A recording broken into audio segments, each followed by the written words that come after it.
Welcome back, everyone. This is Super Kelly Brothers Podcast, episode number 188 for the 27th of November, 2022. My name's Sloan Kelly. And my name is James Baker.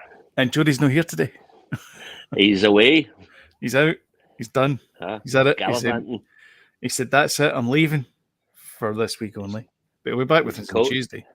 His coat's been on a sugary peg for a wee while. It has been, ever since Andor episode 11 performance that he put in. It's not good. It's no good. I wonder if everyone knows what your coat's been on a sugary peg for. Actually means. Yeah, that's a good question, actually, because the vast majority of our viewers are not from the UK. So there you go. Anyway. But yeah, yeah, exactly. He's at a Genesis concert tonight. Well, not a Genesis concert, because obviously they've broken up, disbanded, whatever, because Phil Collins is not feeling well. Not feeling well. It's like a Genesis tribute band. I think it's called the Invisible Touches or something. It's something weird like that. I'm not sure, but he'll tell us when he comes back on again. The Invisible Touch. That's one of their album names, isn't it? It is, yeah. Yeah. It is, yeah. That doesn't sound like it's aged well, that name. Not really, no. It's a good album though. But he will be back, just to plug the show, he will be back for Andor episode 12, which we do a party for, which is on Tuesday. So we'll see you guys back here for Tuesday. Because it's always good to watch along to Andor, because oh my god, what a great show. But we'll get to that when we get to the what you're watching, I guess. But I think we'll start with some news. Do the nose.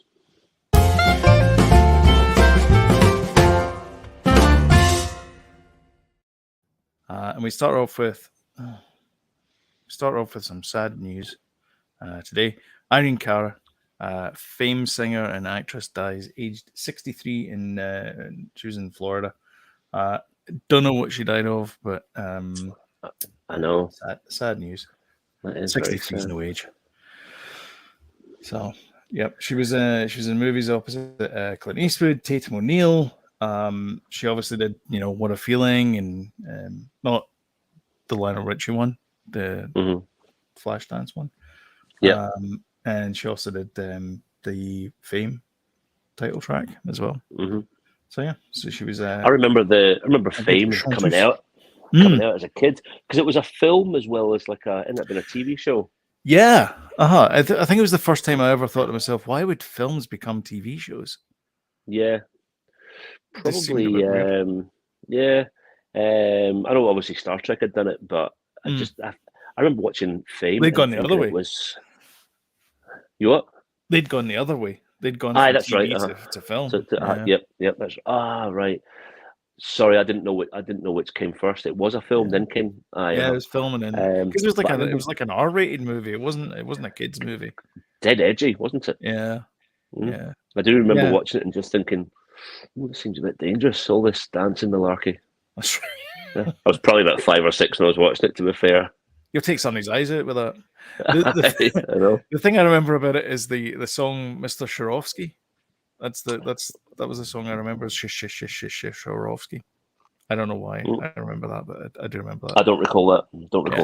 He was a kind of nerdy pianist. I think he had a wee fancy for the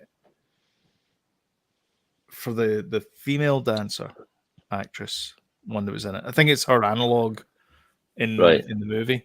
Whatever, I can't remember what the actress or the character was called. That whole dance routine thing, it's very, very iconic. The Flashdance one. Yeah. I mean, it's been borrowed time and time again. Deadpool, classic example. Absolutely. Yeah, absolutely.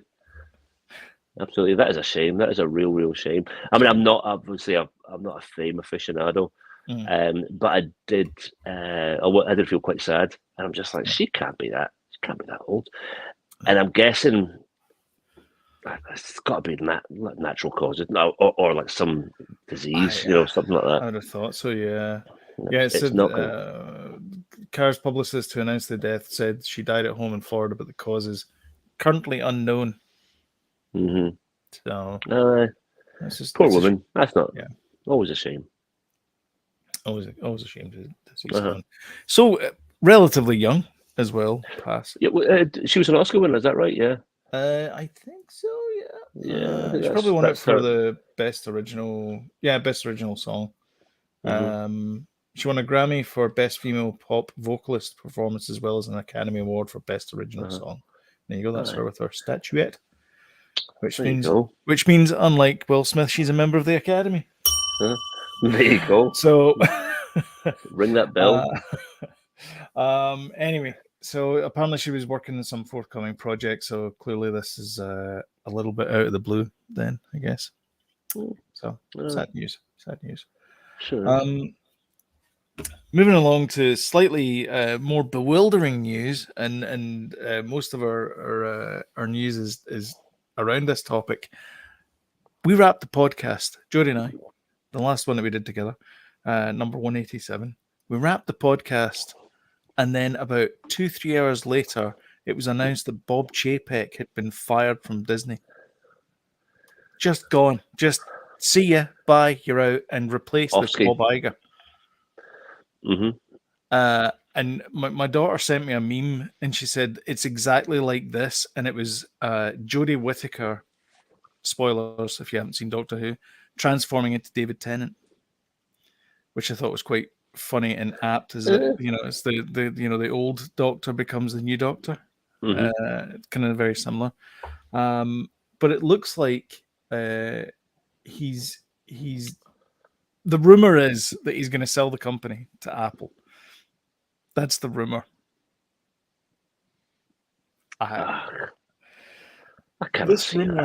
This rumor has been around for a very, very long time, and it's not going away anytime soon. I mean, could Apple buy Disney? Probably. I think they've got enough cash on hand; they could probably buy it. But it doesn't seem. I get the impression, right? See, when you're going to sell a company, it means like, when Fox eventually went to Disney, Fox was struggling. Yeah. They were struggling, so they needed that kind of cash injection. And it was just like, I kind of got it. I managed to get my head around it eventually. And now it just makes sense. Yeah. But Disney's not struggling. No. Maybe some things aren't performing and stuff like that. But just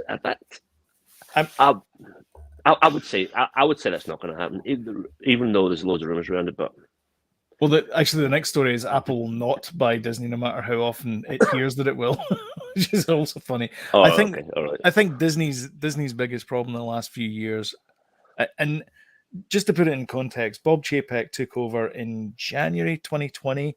3 months later, the pandemic hit, and so he had to deal with productions getting shut down. The streaming service having to kick off, ramp up really quickly, because that's basically was going to be their only income for a long time. They had to shut the parks, which means no income from there either. They had to get rid of a whole bunch of employees as well. They had to furlough them. Just a whole, a perfect storm of disaster happened on his watch. That's not to say that he didn't make mistakes, because there are mistakes that he made, like the whole Black Widow, Scarlett Johansson thing, the whole Florida thing, all of that stuff. That was all on his watch as well. All these mistakes there. The biggest thing is, though, I think, is that he's nickel and diming people to get the profits back up again at Disney, and it's not sitting well with people. And of course, that's causing the dip in the share price. Is that people have just gone up? Well, I'm not going to Disney because it's too expensive. They're not going to go to the parks because it's like $200 to get in for a day. I'm not paying $200 to get in for a day. It's a lot of money.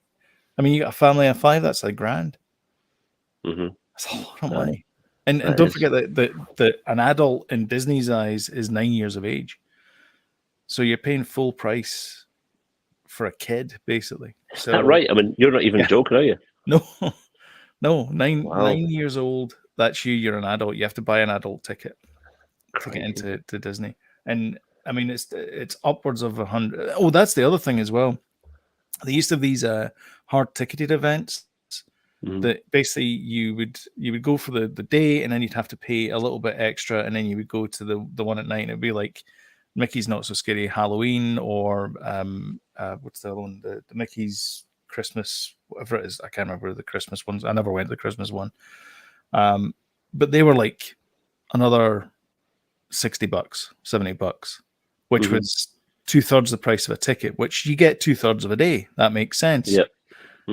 Now those tickets are like $150, $160. So you're spending $300 in a day now if you want to go for the full day. That's insane. Like, who's I got know that money? is the people who would do that. It sounds like it's just holidaymakers, because if you're a Floridian, it's whereas you maybe before would have just been like, let's go once a month, or all right, I've just been paid, let's go to Disneyland. You're probably not doing that anymore. No, not that prices. I'm assuming you wouldn't know this better than me, that there's some kind of season ticket you can get. Well, yes, there was an annual pass that you could buy, but it's restricted now. But I think it's only for Floridians. But you can only get it if you've already previously owned an annual pass. I think that's I think that's still the rule that they have now, as well as. Wonder how much that cost. For Floridians, it's not that expensive. It's like $500, $600 a year. For out of towners, though, it was like $1,400. Even then, £1,400, man. It is a lot of money. But oh gosh, if you're going for 2 weeks. Like, if you're a diehard Disney fan, you go in there for 2 weeks and you think to yourself, I'm going to be in the park every single day. Then that makes sense, because you're basically getting half price tickets. For your it will suit some people, but it is a lot of money. Yeah. I know a lot of people. I know some people around here that go to Disney probably just as often. Actually, when we went down to Orlando, we didn't really do that much Disney Universal. When we went down there, we just kind of skirted around the periphery. I mean, we still had a great holiday. So we didn't go into the parks because it was too damned expensive to go into the parks. Is that the reason you never went in? Yeah. Oh, interesting. Yeah. It's just too expensive. It's like, I mean, you spend, because it's got surge pricing, so it's between like $150 and $200 a day for your ticket, and then they nickel and dime you at every other step there. You have to make a reservation as well. He brought in the reservation system. I've heard about the reservation thing. It's like, you can't just spontaneously go, let's go to Disney, kids. It's like, no, you have to book. You have to book in advance to go there. We had to do that as well, and we're like, well, let's hope this is a good day to go. Because we did go one day. We went to Epcot when we were down there, because we like Epcot and we wanted to do the Guardians of the Galaxy roller coaster. But yeah, it's a lot of money. That, and the fact that the other reason as well is it's Disney Plus has been losing $1.5 billion. I think that's for the fiscal year. That's a lot of money to lose. $1.5 billion. Where's that gone? Production costs and advertising, apparently. Is it? Yeah. So do they do their own, like, if they're like, so Wakanda Forever, are they? They'll distribute it. Who advertises it? Who promotes it? Because obviously you've got your budget for making it, then you've got your budget for like distribution and marketing. That's usually what the budget of the film is. Usually, as far as I can see. Well, actually, I think the budget is in addition. So it's going to cost you, like, let's say Wakanda Forever. I don't know how much it costs to make, but let's say it's $200 million. Probably not 200 million. It's probably more than that. But let's say it's 200 million. You're probably going to spend half again on marketing. So that movie is 300 million. You're already 300 million in the hole before you've got a bum on a seat. So, do Disney do their own stuff? Because I don't know, actually. That's a good question. I think they do, because at the beginning of every one of those films, you don't see a different distribution company. And it's only now we're talking about it. Well, yeah, it's Buena Vista Distribution. They distribute the Marvel. Any Disney movie is now distributed by them, because Star Wars used to be distributed by 20th Century Fox. It was made by Lucasfilm, but it was distributed by 20th Century. Right. Yeah, Disney does all their own distribution, but they still have to advertise, and they advertise on, NBC stations and Fox station. Well, yeah, Fox is still separate. Fox Fox News network, is still. it's still Yeah. separate. So they're going to be advertising Wakanda on there. So they've got to pay Fox for that time slot. So they still have to do that. And then there's billboards and subway marketing and all that kind of stuff. And then they get what do you call it? Like food tie-ins, like with Red Alert Mountain Dew's got to have a Wakanda Forever purple berry flavor or something. So they're gonna have to do that. They've got to pay Mountain Dew for that. Well, Pepsi in this case.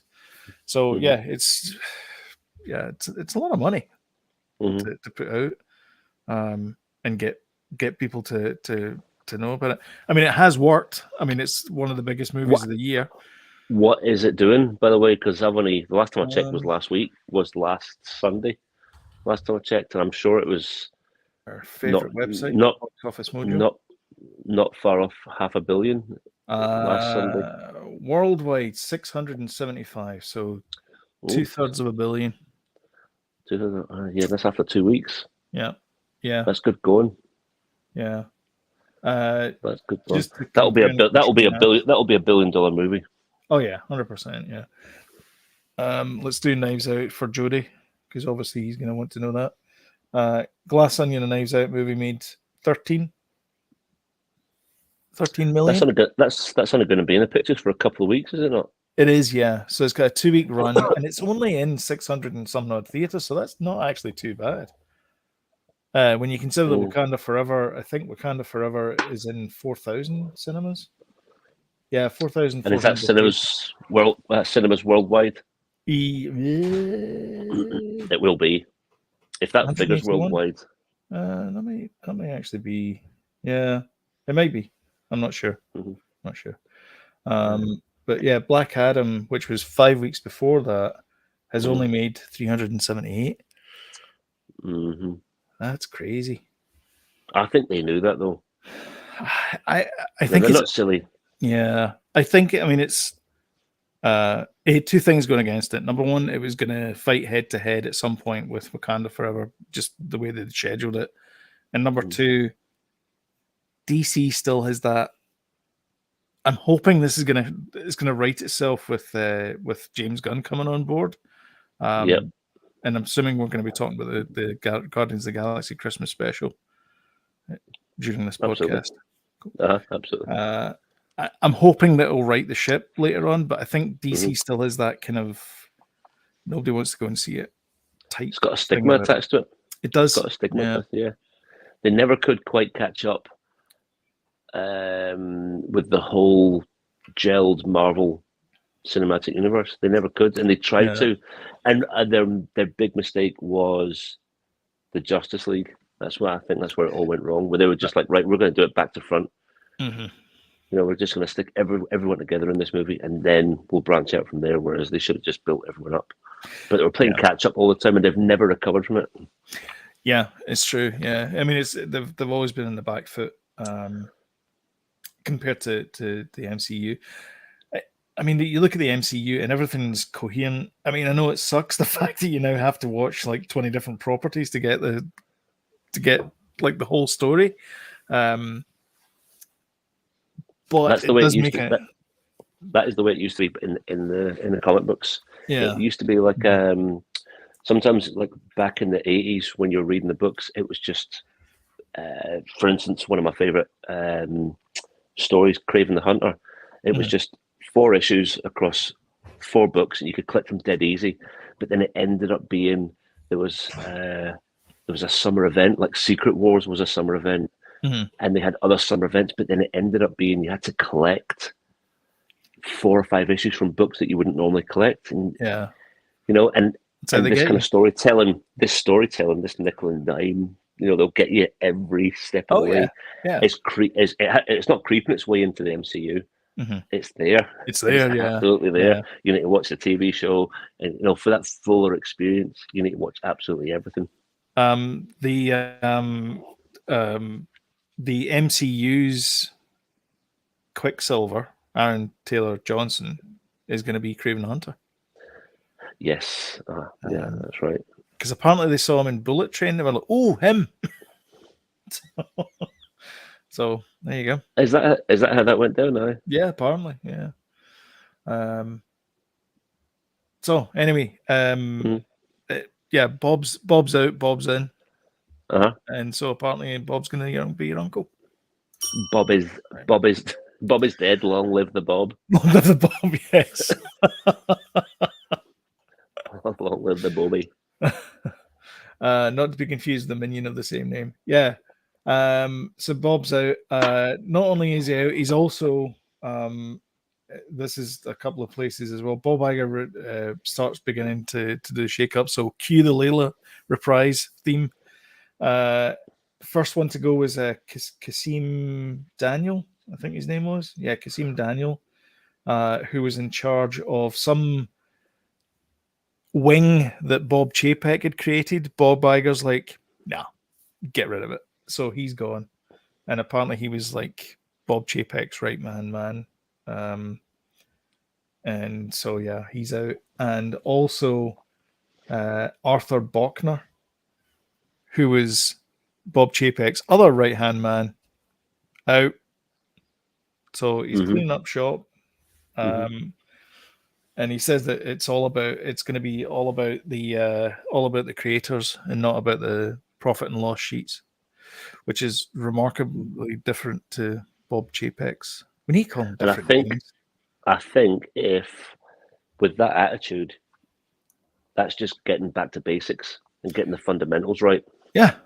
Because if you get the fundamentals right, everything else will follow. Yeah. That's it. That's exactly it, and that's what I was saying to offline last week to Jody as well. Is like Bob gets it. It's like if you make compelling stories, people will come and see those compelling stories, and then your profit and loss balance sheets and all that kind of stuff will just work themselves out.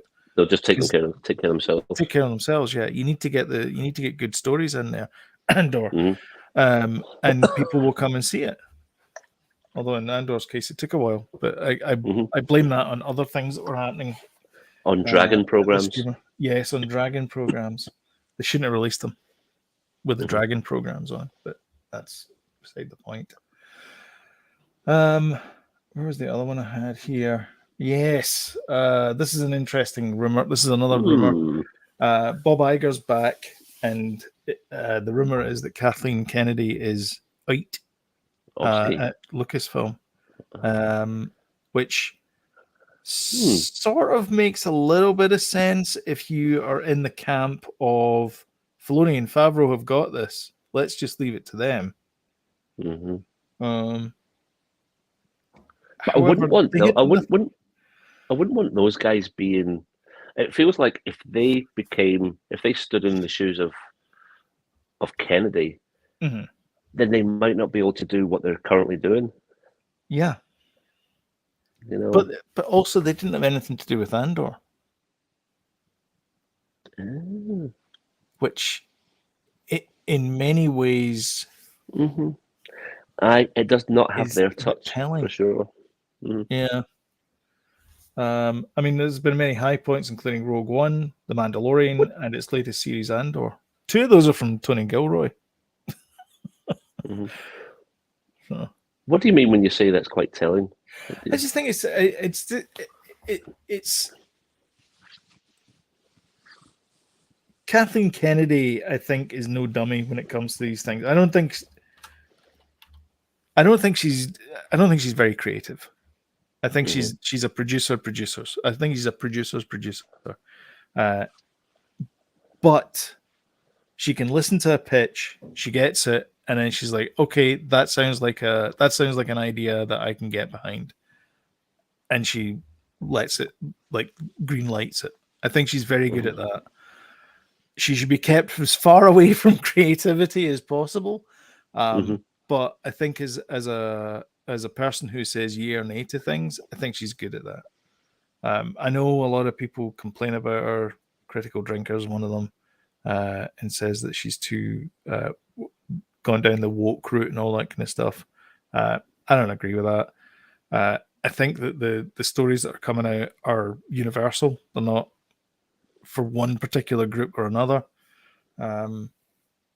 So yeah, I think it's interesting that when people talk about this, they talk about these factions that are coming up in here, which is the sort of the for Filoni Favreau faction and the for Kennedy faction.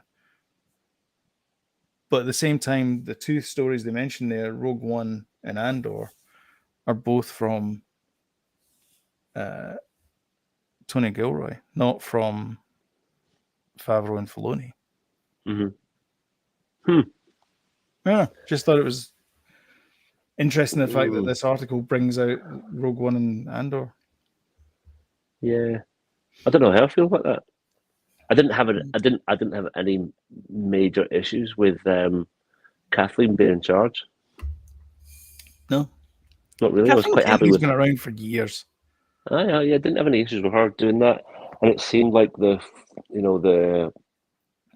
Filoni Favreau Kennedy relationship seemed to be all right.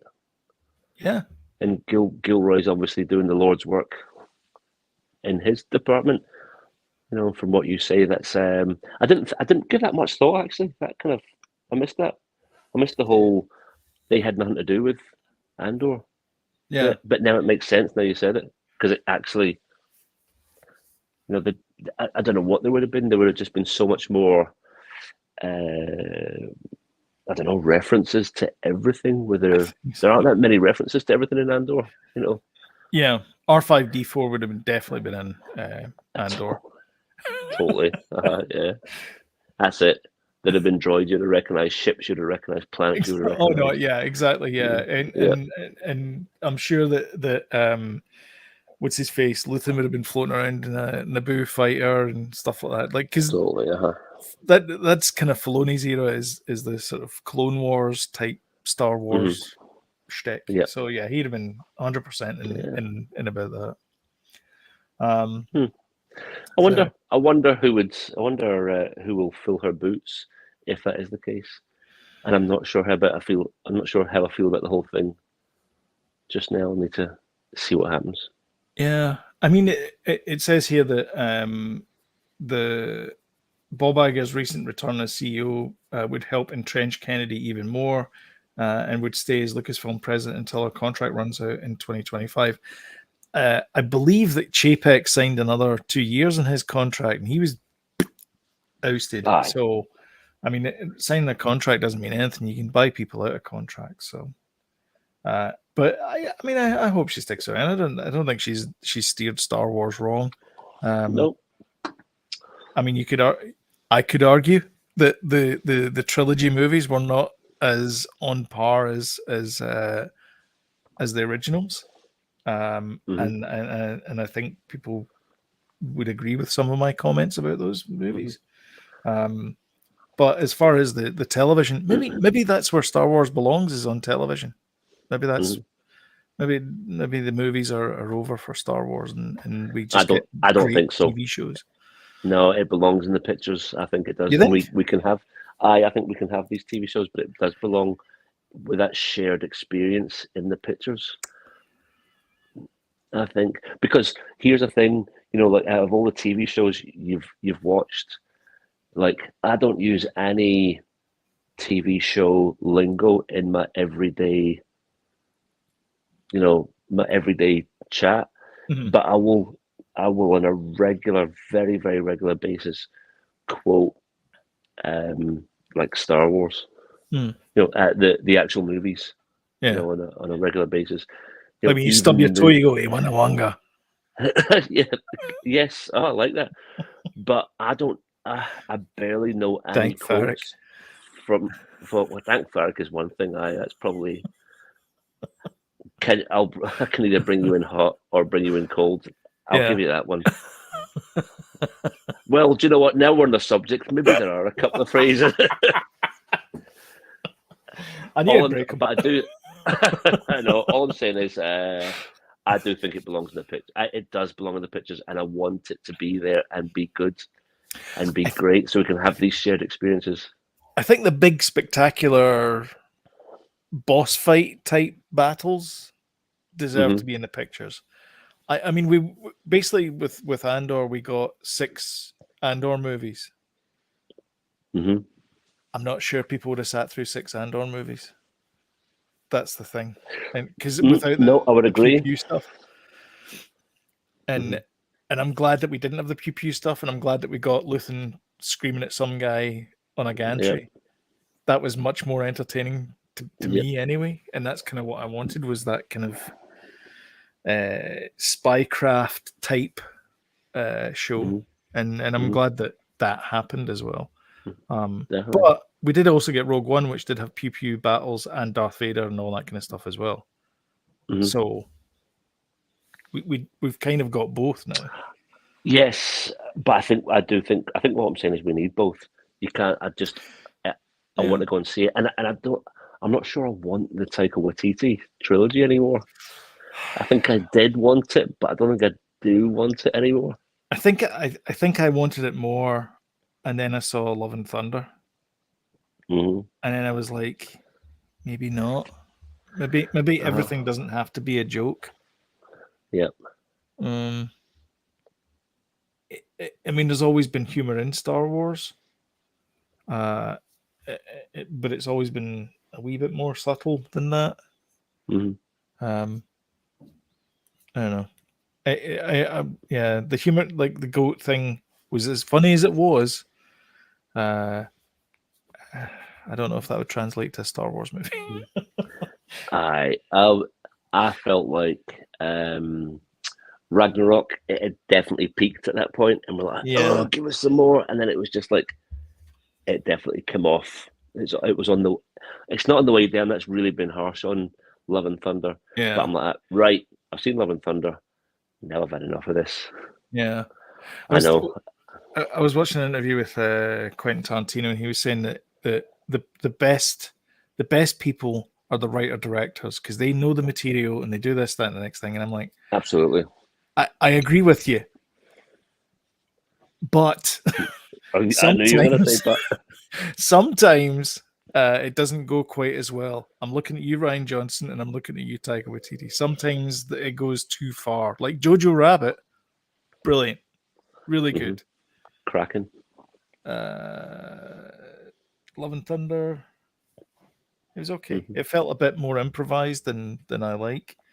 And you can tell there's a stench of improv in some of these scenes, and same as Paul Feige's Ghostbusters. Yeah, it's the same thing as that. There's too much improv, which I quite liked. But let's not go there. I can take it. We'll end up fighting as well. We'll end up fighting again. Last story is, apparently they're going to de-age Indiana Jones. Oh, this I did not know. So it's a little spooky. I don't think I even want to know how it works, but it works. Ford said of seeing himself de-aged for the first time. I think somebody showed. I was trying to find a clip of it. Maybe I can find it. For Indy.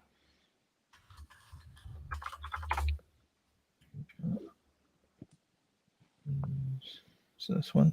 There's one where he's going through between two cars, and it looks like it's a brand new scene. I'd never seen it before, but he looked really young. Anyway, there's no clips on it here, which is a bit poo-poo, but never mind. Through a new software by Industrial Light and Magic, matches archive footage with younger Ford, the newly shot thing. This is this tech that they got from that guy that said, I could do better than that, and he showed them it, and they hired him. So now they're going to use it for Indy. Interesting. Quite nice. When's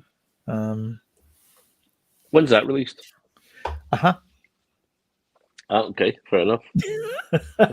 I think it is. There it is. There, whips into theaters. My God, June 30th, 2023. So not long now, half a year. Because we were in a wee bit of it was filmed in Glasgow. That's right. Yeah. It just seemed to be that the summer of one of the COVID summers. It was just the Flashpoint was filmed there. Indiana Jones was filmed there. The Batman was filmed in the Metropolis. That's it. Yeah. Batgirl. That was filmed there, but we'll never see it. Yeah. I think we will see it at some point. I hope it gets leaked. Yeah. The problem is that you can't release it now because it's a tax write-off. So if you do release it, it's fraud or something, I would have thought. Someone will do it. I'm sure we'll see something. John Rhys Davis is back as Salah, which is good. Right. Boyd Holbrook's in it. Toby Jones, Antonio Banderas, Mads Mikkelsen, and Phoebe Waller-Bridge was in it as well. Yep. Sounds good. Yeah. So looking forward to that. I'm sure it'll do some kind of a trade. I don't know who's like. I mean, I'm going to go and see it because it's an Indiana Jones movie, and I'm a sucker for these things. But I mean, how many people under the age of 40 are going to go and see this? I think it will just be a phenomenon. I think it will. I think somehow it's just. Is Mangold directing it? Yeah. Was he done before? He has done what was done Logan. Oh, did he? Old Man Logan. Yeah, Old Man Logan. Yeah. Oh, he did Ford versus Ferrari. Yeah, he's done a few things. He did the Wolverine as well. Good for him. Yeah, he can handle he did Copland. That's a great movie. That.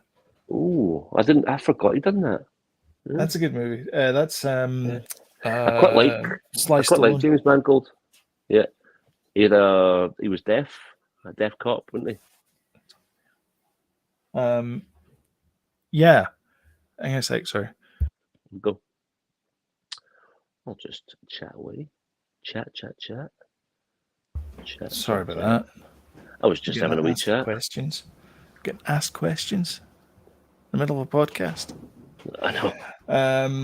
Ray Liotta, Harvey Keitel, the late Ray Liotta, Robert De Niro, Harvey Keitel, Sylvester Stallone, Janine Garofalo, Robert Patrick's in it as well. Good God. Cast of thousands in that Copland. I do recall that being an actually particularly good film.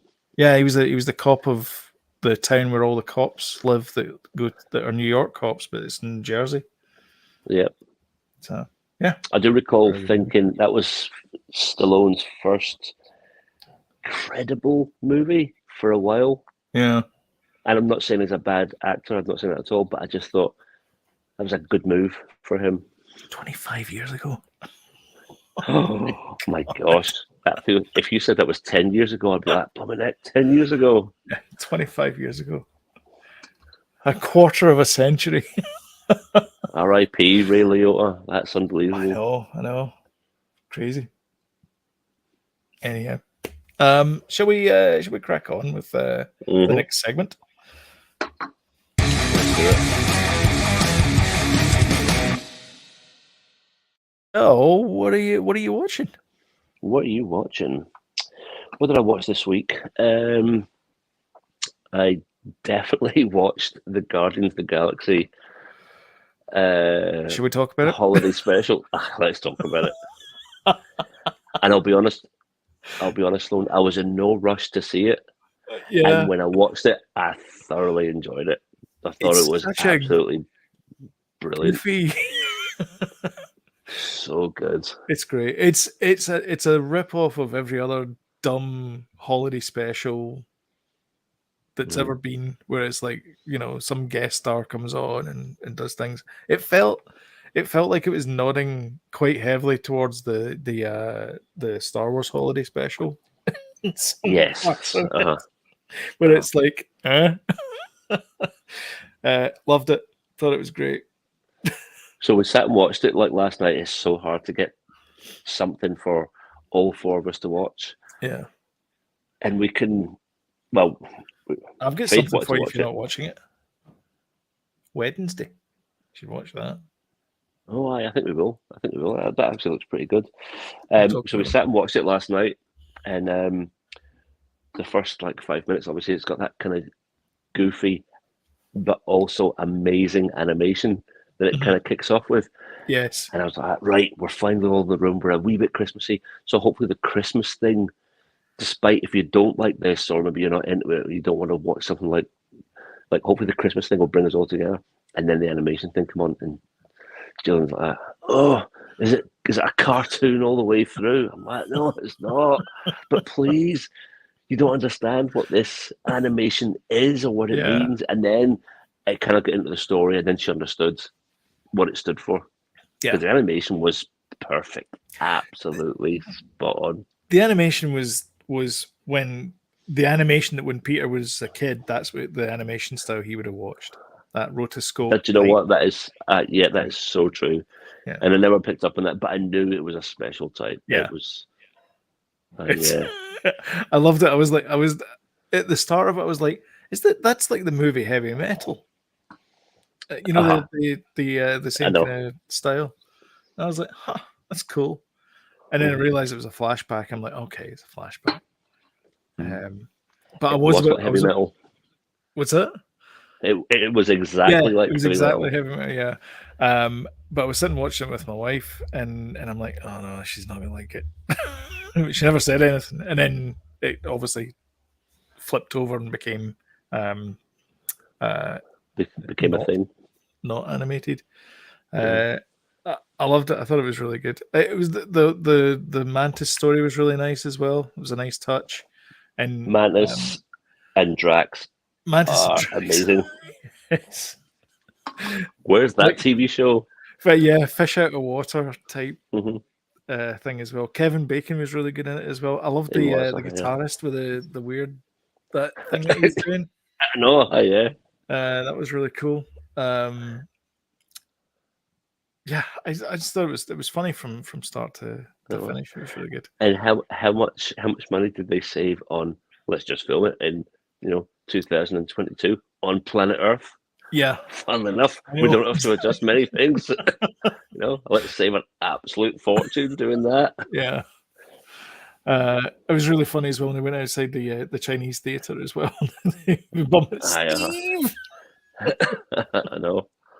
Was that a GoBot? Was that a GoBot? It was a GoBot, yeah. Yeah. Which is funny because that's a GoBot. It's a rip-off of Transformers. I know.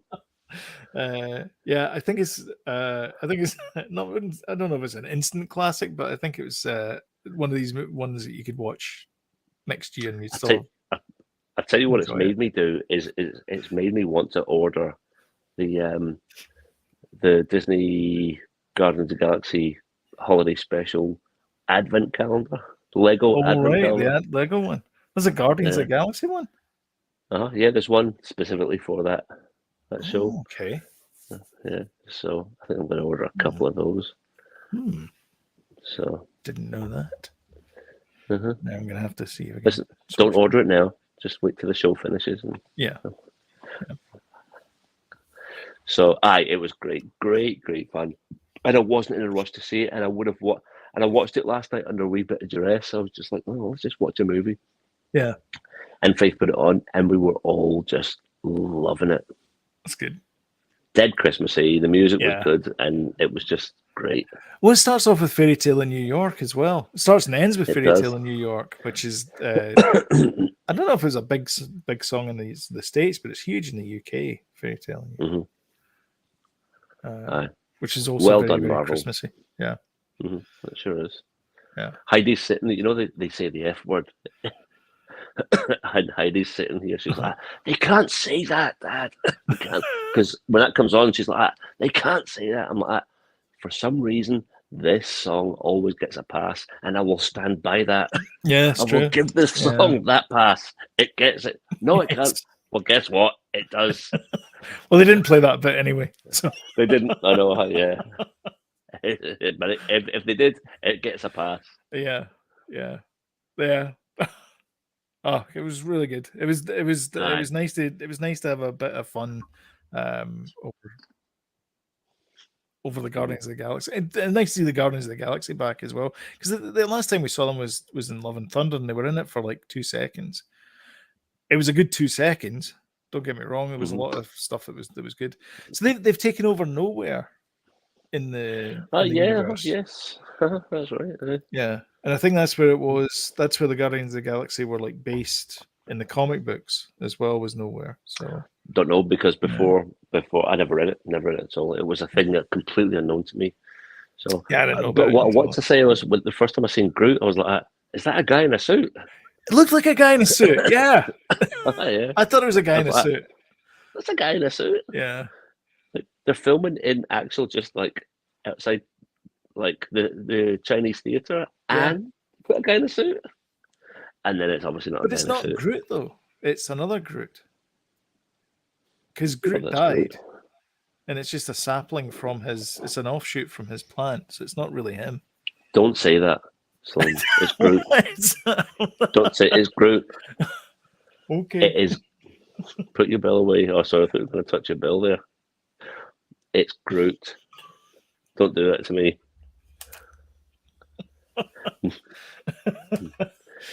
It all was this good. Time. Mm. Aye, so well I loved the bit as well as Kevin Bacon said, "Oh my God, a talking raccoon!" Rocket goes, "I'll kill you." I know. I tell you what, they gave it tight to a few, like the act. Like, if you're an actor, you got it tight. I know. They didn't like actors. No, so, oh, did you recognize the voice of the dog as well? The Russian dog. No, Cosmo. She was Cosmo the dog. She was Borat's daughter in Borat 2. Oh, right, okay. No, wouldn't have got that at all. No, I didn't get it. I was reading the credits. I'm like, who the hell is that? Like, oh, right, okay, that makes sense. So we watched that last night. What else did we watch? There's I'm a Celebrity, Get Me Out of Here is on constantly, and I fundamentally don't have an issue with it if it was on once a week. Like, I don't know, Britain's Got Talent or Gogglebox. I'm obviously talking about very, very British shows just now, but sometimes they're unavoidable in this house, and it's not that. It's definitely not my go-to. I don't want to watch it, but my love of something that all four of us can watch will make me watch something that I wouldn't normally watch. So I'm a Celebrity. I'm a Celebrity is on quite a lot in this house. It's the finals on right now, and I'm just like, I can't watch it. The thing that annoys me about it is it's on for 30 nights straight.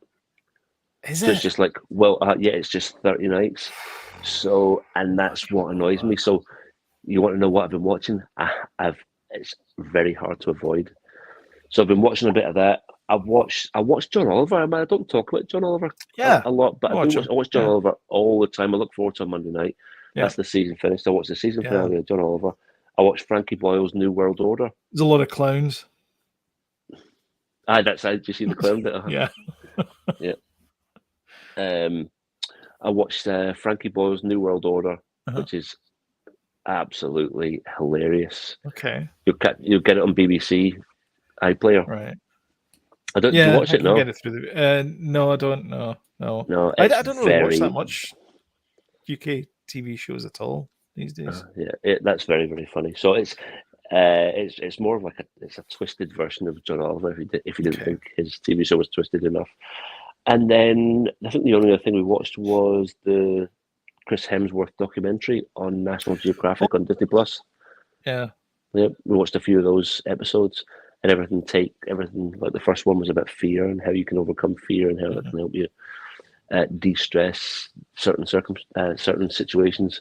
Okay. And there was one that we were watching that he fasted for 4 days. He was talking about the benefits of fasting. So that's the state of the TV in our home. Actually, that reminds me of another story I forgot to mention. It was he found out in that show about his Alzheimer's thing. He's susceptible to Alzheimer's apparently, and that came out from the show. So, I mean, if you're obviously a multi-million-dollar celebrity and you can get on these things, then you can find out these things faster than anyone else. But yeah, bit of a shocker. So he's going to be taking some time out. He's in. I can't remember what he's in. Yes, he's in something else just now that he's still filming. But as soon as he films that's him. He's out for a couple of years. Is it the Netflix movie? You remember he's on a Netflix movie? a couple of years Oh, ago when it was yes. super actiony. Yeah, it was action. It's like it began with EX. Extraction or something like Extraction. That's the one. Yeah. Yep. I think he's doing that, and he's doing something else as well. But after that, that's him. He's out for the next couple of years because he's got to. He has to like. It's a whole nutrition exercise type thing, and he's got to like basically concentrate on it. So. Yeah. Interesting, a really, really interesting show, by the way, and I would really thoroughly recommend it for. I'm going to get to it. Yeah. There's something in it for everyone, and one of them was overcoming fear. One of them was overcoming, like he dives into the Arctic Ocean and has to swim a certain amount of time, but he builds up to it, and so that's overcoming like discomfort. And there's one of them that's overcoming hunger. So all these things that will help you be a better human being. And he's an actually really, really nice guy. He comes across as being a nice guy, though. The documentary makes him. It doesn't make him out to be vulnerable. He is quite vulnerable. Okay. No, he's not the confident guy that you think he is, and I think that's a good trait about him. That was the same as remember Zac Efron did a show on Netflix. No, I don't think I remember that. No. He went to all these weird places. He went to see a cult in Costa Rica, which was bizarre. But he came across as being this nice, genuine guy, like not a asshole Hollywood guy, but just a nice fellow. All right, okay. No, I didn't see that. No, so. But I'd recommend that's it. I'd recommend the Chris Hemsworth documentary. Absolutely, I think it's 6 episodes. Brilliant. So, what about yourself? Well, we watched Andor. Well, I watched that as well, but I just kind of left that to you to say. Which was absolutely the whole thing brilliant. with the walk down Ferrex Road and the realization that wait a minute, I recognize that funeral march. It being the theme song for Andor. Just brilliant. Just what a great way to end it. The only thing I was a bit kind of about was the whole Deidre Cyril thing. Where they meet each other in the closet. I was a bit I don't know if we need to go down that route, but we'll see what happens. I love the end. She's a great baddie. She is a fantastic baddie, and that's why I kind of don't want her to have a relationship, is because I want her to be a baddie. Like I don't want to see her like it's the same as I don't want to see Yippee and let's do a barrel roll. That always works. Like I don't want to see that. I just want to see evil, and then I don't like the person, and therefore it makes it believable that they're evil.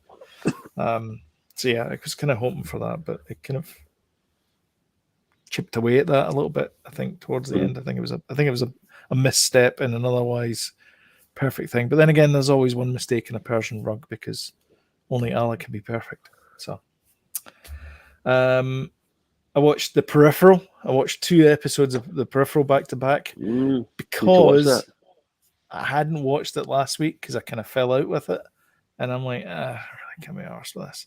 But I watched the 2 episodes this week, and I was like, this is actually pretty good. Although they've got this comic book police inspector in it, and she's kind of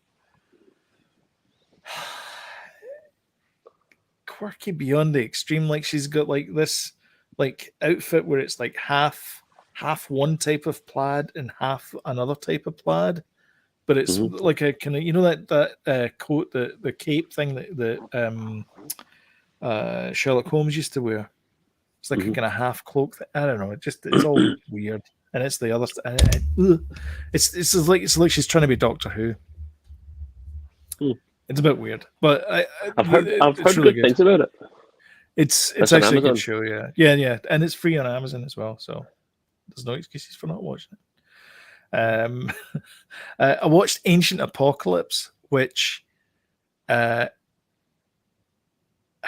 do I pitch this story? It's about this. I don't know what that is.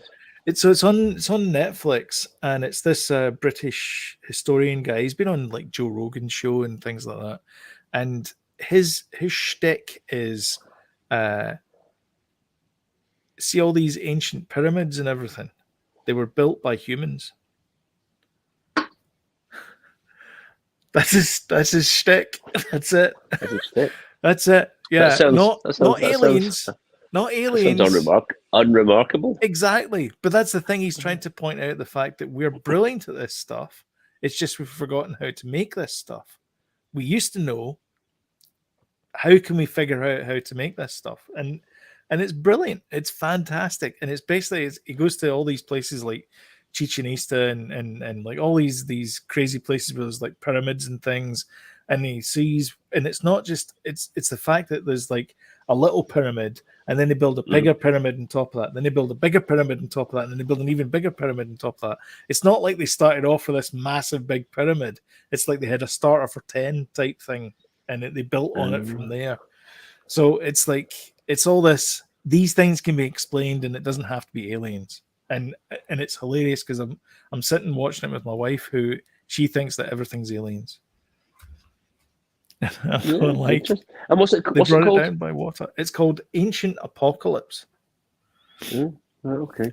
He's trying to. I've got to the point now. I've not watched it all, but because they dumped all the episodes. He's tying it back to Atlantis and how there was this lost city civilization of Atlantis, and they were the clever ones.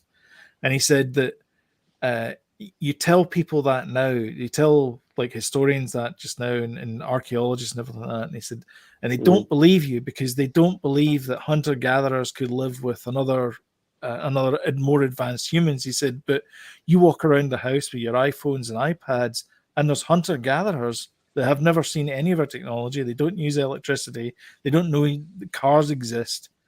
And he said they exist. They exist in the same planet as you do. So how can you not have an ancient civilization that is better than the hunter-gatherers of the day? And I'm like, that makes sense. I get that. That's much more sense than aliens.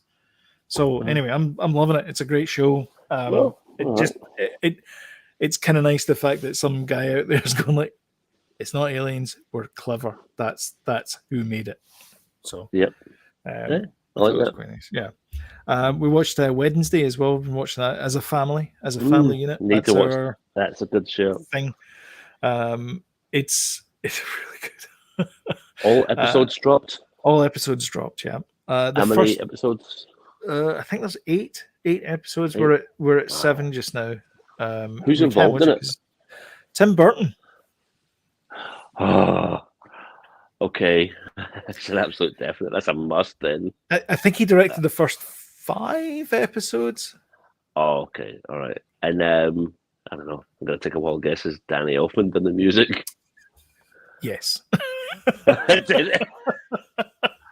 Oh, how did you know? Things in it as well. Bliss. I'm bathing in all that Wednesday. Oh, it sounds great. The girl that does Wednesday, she's fantastic. The original Wednesday, I guess you can call her that. Christina Ricci, she's in it as well. It's great. So good. And Captain Phasma's in it. Oh, is that right? I've never actually seen her face. Yeah, there you go. She was in Game of Thrones. She's very tall. She's like 6'4", 6'3" or something. Oh yeah. She's in it as well. A bit of a rubbish character in Star Wars. She's good in this though. She plays the headmistress. Good. Good. Right. That's a definite. That is a definite. I think we will all get behind that. Yeah. Yeah. You should definitely watch it. It's really good. What rating did they give it? What is it? 12, 15? What is it? What's the script? I don't know actually. If you were gonna rate it on PG, I bet you it'd be a 12. Yeah, maybe a 12. 12 for a wee. It's a wee bit kind of gory. It gets 8.5 on IMDb. It got what? 8.5. So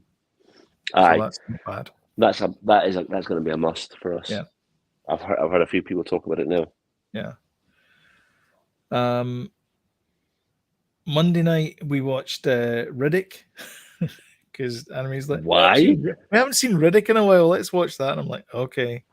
So we watched Riddick. What? That's something that's set in people's houses these days. Yeah. over breakfast. We've not watched Riddick in a while. We should watch Riddick again. Okay.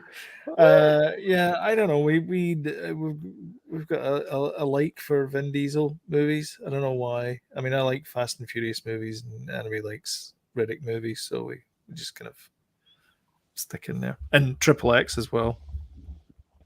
Wow. I know we're a Vin Diesel family. Absolutely. So yeah, we watched that. We also watched Everything Everywhere at Once. Everything Everywhere All at Once with Michelle Yeoh. With Michelle Yeoh, yeah. Yeah. It was okay. I heard great things about it, and I just cannot bring myself to finish watching it. Everybody said, this is what Multiverse of Madness should have been. I know. No. No. Multiverse of Madness is fine by itself. Multiverse of Madness, didn't like in the first watching, loved it in the second watching. This is no Multiverse of Madness. I'm just saying. This is... I get what they're doing. I need to go back and watch it. I get what they're doing. They have this thing where it's like it's the multi-generational Chinese immigrant not understanding what the next generation is up to. A mother trying to reach out to a father, a daughter trying to reach out to a mother. I get it. Did we need a movie about weird things where Janet, what's her name? Jamie Lee Curtis comes at her with a stapler? Probably not. Mm-hmm. I don't know. I was not impressed with it at all. Mm-hmm. I watched the whole thing and all through it. Animes, she was like, "All right, I'm going to the computer. I'm going to edit my book." And I'm like, "Okay." Like 20 minutes into it, she goes, "I'm not feeling this." I was at the laptop got opened, and I persevered. It's 2 and a bit hours, and God knows, I mean, they could have cut at least 45 minutes out of it. There's a lot of underground hype about that film. Lots of it saying it's absolutely phenomenal, and I didn't feel it. No, I didn't feel it at all. I didn't feel it. I'd say so. Have you started to watch it then? I watched it. I started to watch it a while ago. I just haven't finished. And then you get halfway through, and you're like, I just want to interrupt you just for a second. Uh-huh. I forgot to tell you a film I started watching and I couldn't complete, regrettably, and I probably will complete it tonight. Is The Northman? The Northman. Yeah. Oh, is that the one that Julie keeps on talking about? Alexander Skarsgård. It's like the most expensive Viking film ever made, and it's an absolute phenomenon. Okay. I could not get to the pictures to see it. Okay. But it is a beast of a movie. Is it good? Yeah, and he is. And he's unrecognizable. I didn't realize he was in it, and then I think it was his third scene, and I was like, "That's bloody Willem Dafoe! I cannot believe it." It is an absolute tour de force. Huh. So this is Skarsgård of the Skarsgårds? Yes, he is a Skarsgård. So I just want sorry to hijack your bit of what you've been watching. No, but they're like the Swedish version of the Baldwins. Aye, yeah. Only good. What else are you watching? We said that. And then the last thing I watched this week, and it took me 3 days to watch. Actually, there was one other thing. It was the G Word with Adam Conover, which is Barack Obama's produced this documentary about how government works. Oh, right. Okay. I think I did hear about this. And it's quite interesting, but I did a fact check on the first episode and found out it was all lies. So after that, I'm like, because they go to this Cargill meat packing plant, and it's all about the U.S. Food and Drug Administration, USDA. USDA are there on site checking stuff, which is what I think they should be doing. They should be going in there. They're going into meat packing plants. They make sure that they're not, spitting the food and, whatever it is. They're not putting any foreign objects in there. It's just meat that goes into the boxes. Then they send them away. Turns out that was one of the plants that they lobbied for to get the USDA agents out of there. So they now self-regulate, which I think is a terrible idea, because that's how we ended up with the USD in the first place, or how the Americans ended up with the USD in the first place. Anyway, so I was a bit kind of, and I don't really like that Adam Conover as well. I think he's a bit smarmy. Mm. And then the last one I watched was the Ghislaine Maxwell story. Ooh, what's that on? Grim Viewing, Netflix. It's not good. I don't know what I thought it was going to be, but it obviously takes the side of the victims and talks to them a lot. I thought if you're going to call it the Ghislaine Maxwell story, maybe talk about how Ghislaine Maxwell became the person that she became. That might be an interesting story.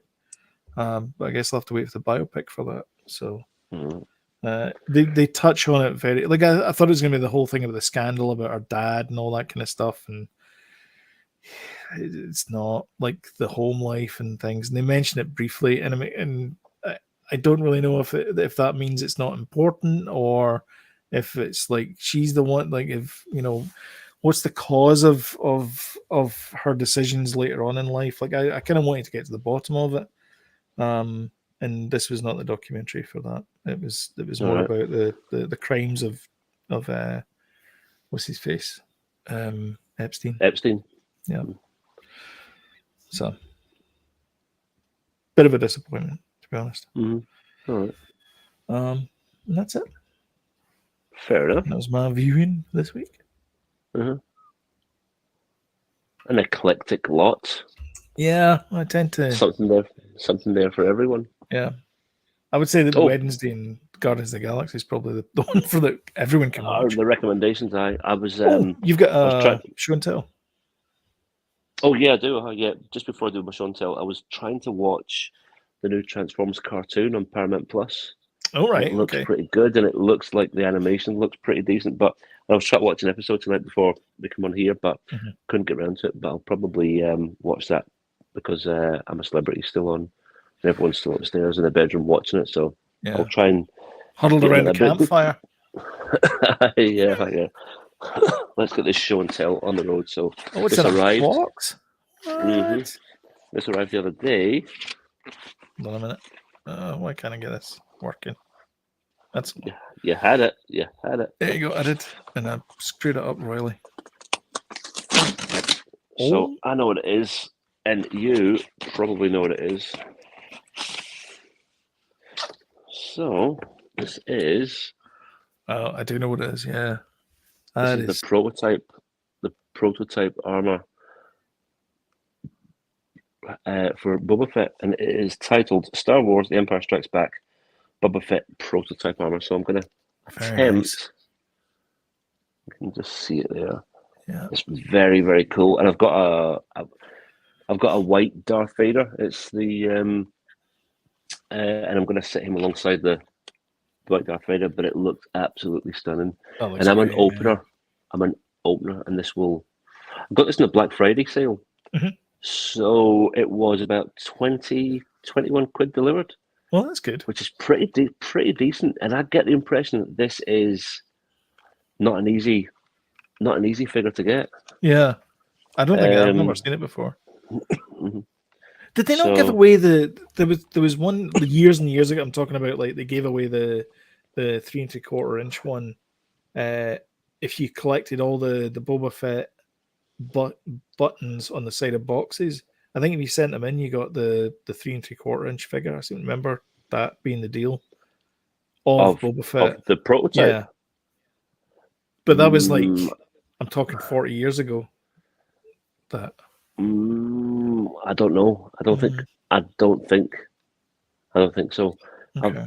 All the websites I'm part of and see, I've never seen like a 3 3/4 inch, prototype. Have you ever seen the footage? Yeah. Of you've seen that black and white footage? Yeah. When they're talking about it like that. So that's my wee show and tell. Oh, there is a Boba Fett one. Is it what 3 3/4 inch? 3 in white? 3/4 inch in white. Yeah. Send me the link. Send me the link. It's that sounds like it would cost a small fortune. Yeah. What's it there? No, that's Black Series. That's Black Series though. Yeah. Which is that's Black 13 Series. bucks.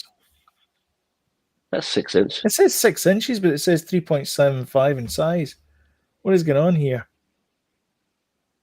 Mm. Oh, it's garbage.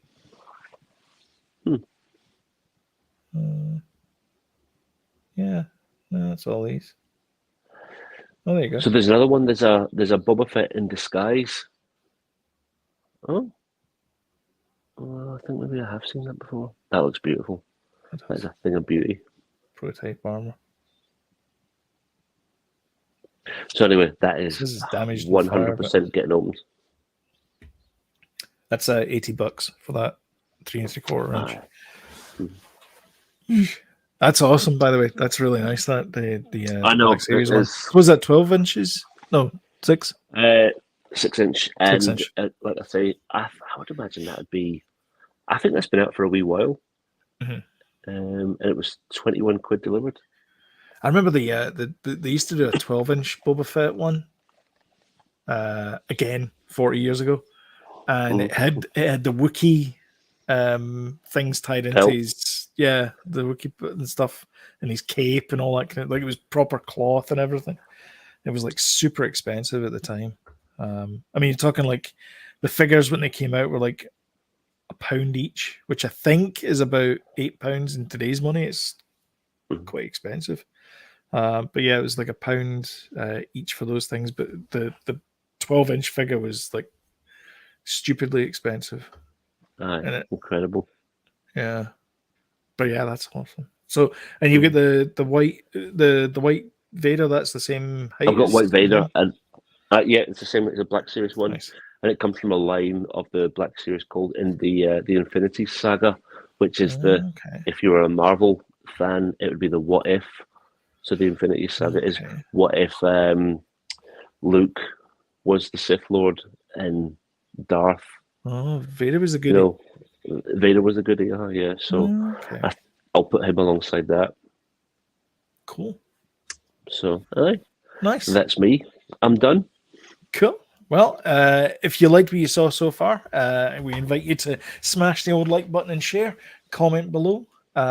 We really do appreciate all these things. And if you want timely reminders when we put up a new video, like for example, this Tuesday, we are doing our episode 12 watch along with Andor.